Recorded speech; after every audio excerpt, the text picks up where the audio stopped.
Strange Circles é um filme de terror dramático de 2005 que vai ser daquelas experiências que vai te marcar, vai te enojar, vai te deixar pensando, vai explodir a sua cabeça no fim das contas. E é uma história que, apesar de trazer elementos fantasiosos, surreais, lúdicos, conversa sim bastante com problemas, com mazelas da realidade. E afinal de contas, que diabo de filme é esse?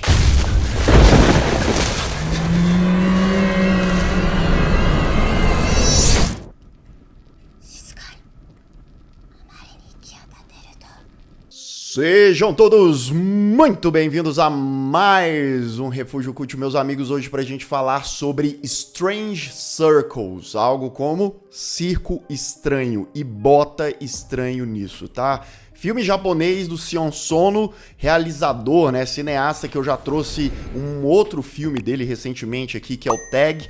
Quero trazer outros filmes do Sion Sono em breve aqui pro Refúgio Cult, porque é um cinema muito autoral. Sion Sono, além de cineasta, ele é roteirista também desse filme, de outros filmes dele também. Ele é poeta e muitos dos filmes dele têm essa poesia imagética, visual e textual, por mais bizarro, por mais visceral que possa ser aquela história, e é exatamente o caso aqui, tá? Strange Circles começa em um circo, né, ali lotado, repleto de artistas estranhos, bizarros. Você tem um apresentador que tá no palco, convida uma menininha para participar daquele ato, daquela apresentação. Essa menininha é Mitsuko. A gente passa então a acompanhar a vida de Mitsuko. Ela tá lá naquele palco e a gente, sentado, presencia coisas absurdas. Mais uma vez, que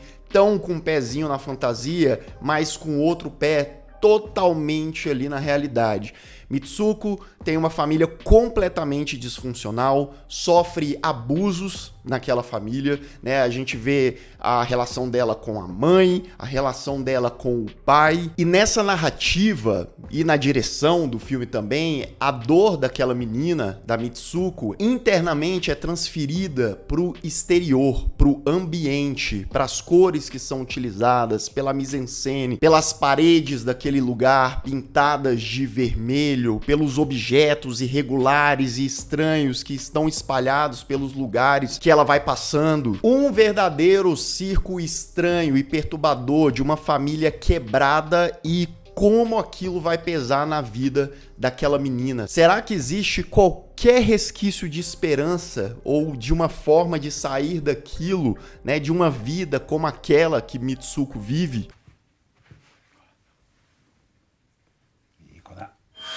E para além dessa história, o filme quebra um pouco aquilo que a gente está vendo e nos apresenta uma outra história. Uma história de uma escritora excêntrica, né? Ela é paraplégica, e como a mente dela é aquela coisa agitada e perturbada, por que não dizer? E como essas duas histórias podem ou não estar correlacionadas. Sion Sono abraça a melancolia, seja esteticamente, seja através da trilha sonora, né? Você tem uma trilha sonora clássica aqui, uma Clair de Lune o tempo todo tocando, que casa muito, né, com a tristeza que aquela personagem tá passando. Tudo estabelecido também, existe, né, aquela coisa poética, mas que não deixa de ser crua, que não deixa de ser direta ao ponto. De repente, os abusos são escancarados em tela e eles vão gradualmente piorando cada vez mais,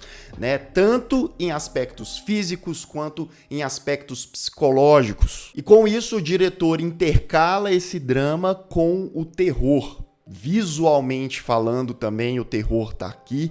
Corporalmente falando, o terror tá aqui, mas principalmente nas atitudes, nas palavras dos seus personagens, muitas vezes complexos e imprevisíveis.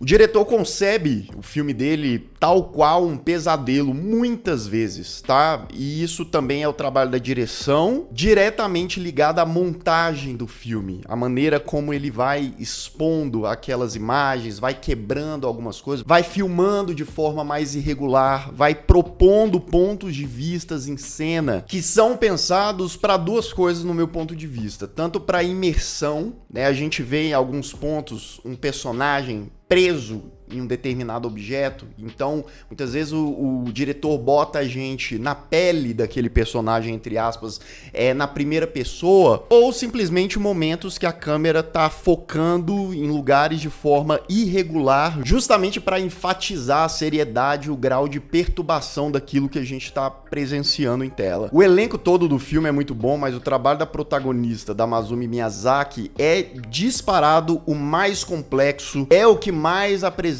camadas, é o que mais explora extremos diferentes. Tem entregas dessa atriz aqui nesse filme que são assustadoras, tá? Ela tá ali de corpo e alma e isso engrandece demais o filme.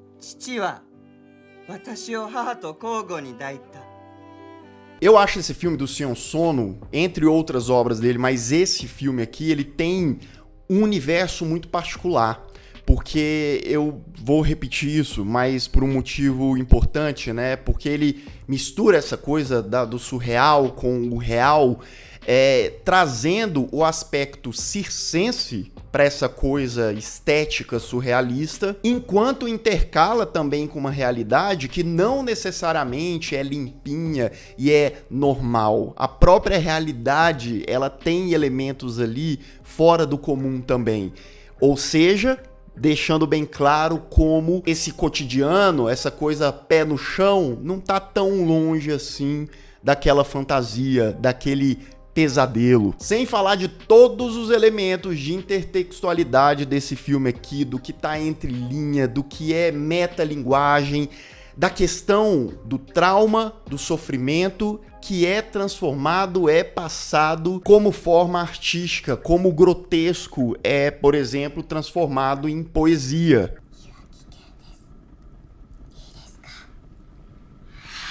Apesar do filme, em sua grande maioria, apresentar toda essa identidade, criatividade e perturbação, porque o que você vai ter de nojo de alguns personagens e de algumas sequências aqui não é brincadeira, tá?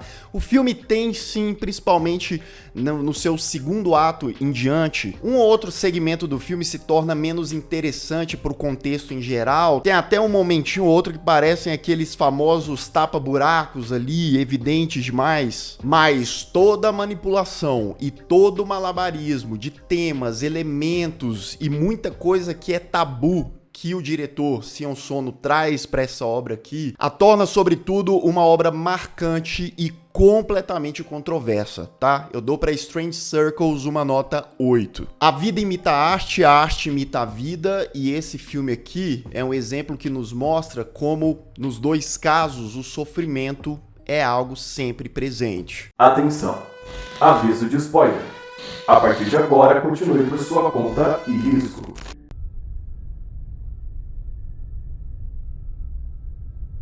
Bem, vemos que Mitsuko é abusada pelo próprio pai em casa, né? Depois ele prende ela numa caixa ali, num case de violoncelo, né? Deixa encostado no canto ali do quarto, enquanto ele está com a mãe de Mitsuko no ato e ela presencia tudo aquilo acontecendo.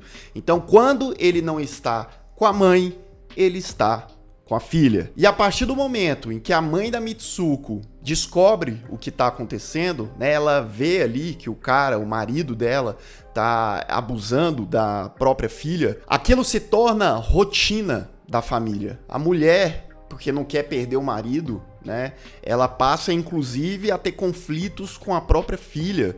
Aquilo ali é uma espécie de disputa, né? Ela tem que dividir o marido agora com a própria filha. E entre submissão, violência, né, a mãe brigando ali com a filha em certo momento, Mitsuko acaba empurrando a própria mãe da escada, que morre, e agora Mitsuko, de 12 anos de idade, está sozinha com o monstro de seu pai naquela casa gigante. Mitsuko mesmo fala, né? Ela se torna a mãe dela. E o filme mostra isso literalmente pra gente, né? A Masumi Miyazaki, que fazia a mãe da Mitsuko, agora se torna a Mitsuko com a roupinha do colégio indo lá, mas é aquela coisa. Ela era uma criança que tinha tido a infância roubada, né? Agora ela estava ali na escola, tal qual todas as outras crianças, mas vivendo um verdadeiro pesadelo, inferno dentro da própria casa. E eu tenho que lembrar que o pai dela é o diretor da escola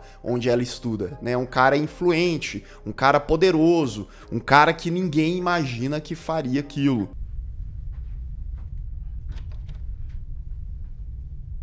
Mas Mitsuko não aguenta por muito tempo, não. Ela passando por tudo aquilo, acaba se jogando de um lugar alto. Nessa queda dela, ela não morre, mas ela tá entre a vida e a morte.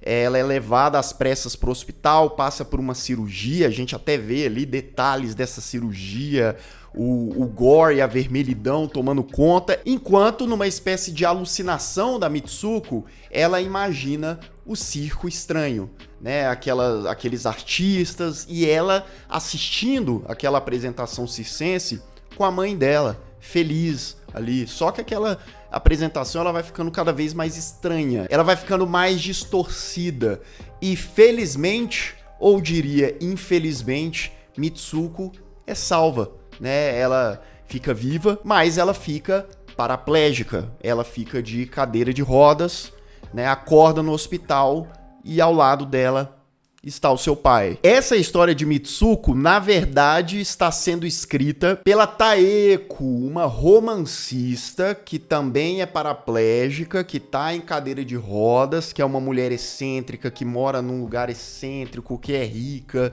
que é, né, por conta das suas histórias perturbadoras ali, ela, né, tem influência, ela é rodeada pelos seus editores ali, pro pessoal que, né, trabalha, que publica os livros dela, e ela tem interesse no novo assistente dela, né, um rapaz jovem, misterioso, chamado Yuji, que ela apelida carinhosamente de robô, né, porque ele é um rapaz sério ali, meio pragmático e tal. Eles vão se envolvendo, trabalhando, né, trocando ideias. Ele até pergunta pra Taeko em um certo momento, né, essa história da Mitsuki que você tá contando, ela é autobiográfica, né, aconteceu com você?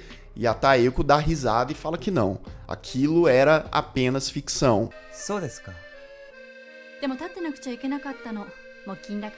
E aí Yuji leva ela pra passear, leva ela pro metrô, vai empurrando, né, a cadeira de roda, vai passando por escadas, né, a falta de um lugar adaptado que não faz.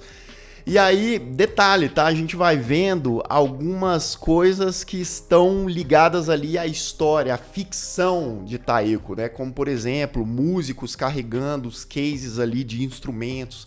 E a gente lembra lá da caixa de instrumento de violoncelo que a Mitsuko ficava presa. Taeko, a escritora, vai pra casa, Yuji vai pra casa dele e Taeko simplesmente, quando tá sozinha, levanta da cadeira de roda, anda normalmente, né? Ela se passa por uma cadeirante, né? E aí ela se fantasia, vai pra rua, finge ser outra pessoa. E Taeko tem em um lugar escondido na casa dela um case e uma caixa de violoncelo. E ela conversa com essa caixa como se alguém estivesse dentro dela, sim. O filme vai voltando na história que Taeko tá escrevendo e volta agora pra Mitsuko na história adulta.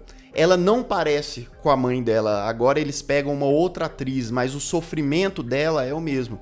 Né, ela depende do pai ali para ir no banheiro, para comer, e o pai transforma a casa dele ali num bacanal, né, chama garotas e tá lá no ato, e Mitsuko vendo tudo e se perturbando cada vez mais. E aí o que era ruim no passado, agora parece estar ainda pior, porque Mitsuko também, né, acaba se machucando ali, né, por vontade própria, e ela é não só humilhada pelo pai, mas também é humilhada pelas amantes do pai, que tratam ela feito lixo. E ela continua sendo colocada lá no case do violoncelo e vendo o pai fazendo as coisas com as outras mulheres.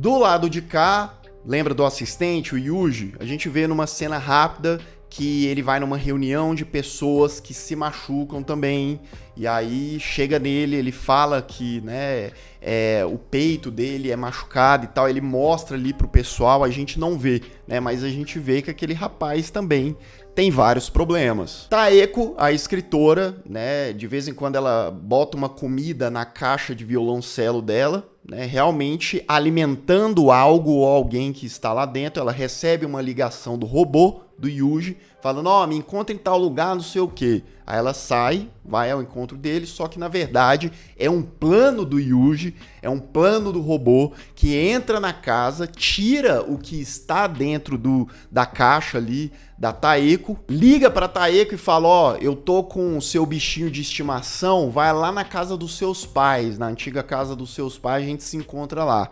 E aí eles vão, né, Taeko corre pra essa casa e a casa é a casa de Mitsuko da história, só que ela tá abandonada ali, né, como se fosse a casa do pai dela. Encontra Yuji, que tá com um comportamental aqui completamente diferente, tá louco da cabeça. A Taeko passa a se questionar, ela fala, eu sou a Mitsuko? Então será que ela é de fato a Mitsuko? Aquilo tudo tinha acontecido com ela, não era apenas ficção? E aí, detalhe importante, o que ela mantinha na caixa de violoncelo ali era o pai dela, era o abusador, que inclusive tem como sobrenome, né, eles chamam ele de Gozo, né? Ele tá lá, o Yuji pegou ele, acorrentou ele na cama, cortou ali os braços, as pernas, a boca tá costurada. Ou seja, Taeko fez o velho provar do próprio veneno e do próprio abuso ali, ou parte dele pelo menos, que ele tinha feito com a filha durante muitos anos. Ai, Taeko-san! Mas calma que as revelações não param por aí não. O Yuji, o robô, ele desabotou a camisa, né? A gente vê que o peito dele tá arrancado ali, tá, né, machucado. E ele conta a história como realmente aconteceu. Não foi Mitsuko que empurrou a mãe e a mãe morreu e tal. Não, foi o contrário. A mãe empurrou Mitsuko, que não morreu, mas foi morar com outra família.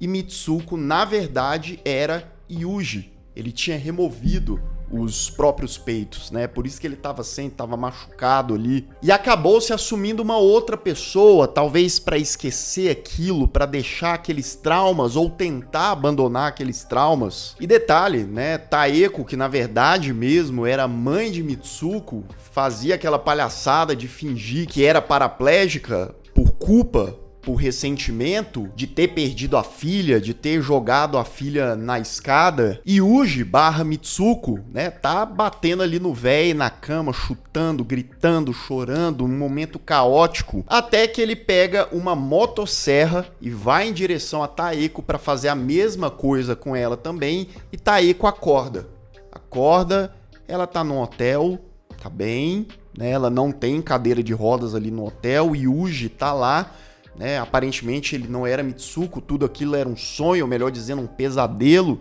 da cabeça da escritora, né, ela criava aquelas histórias, então aquilo tinha impactado ela e ela estava apenas sonhando, mas será que ela estava apenas sonhando mesmo? Porque num piscar de olhos, Taeko volta pra cama do lado do velho, Yuji / Mitsuko tá com a motosserra indo em direção a ela novamente. E ele fala pra ela, né? Ele pergunta pra ela o que é real e o que não é. O filme volta então pro circo estranho, pro apresentador, colocando Sayuri, que é a mãe da Mitsuko, né, que representa ali tanto ela quanto a própria Mitsuko, ou como a mulher traumatizada, digamos ali, que passou por todos aqueles abusos, aquelas violências, talvez um transtorno, um grande transtorno de personalidade ali que ela adquiriu, né, porque são vários personagens que mudam, que transitam, enfim.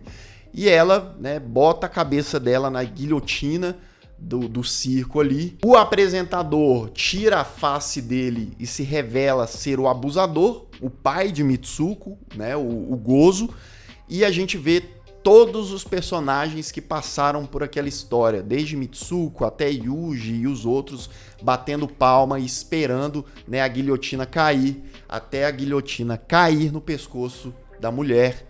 Fim de Strange Circles. Sim, meus amigos, é um caos, é uma maluquice. A percepção que eu tenho desse final, claramente o Sion Sono não assume literalmente uma versão dessa história, né? Ele deixa realmente o que é realidade e o que não é, mas ele constrói coerentemente, mesmo que com todo esse caos, essa bagunça, né, um universo ali completamente constituído de traumas mesmo, de violências, de abusos, né?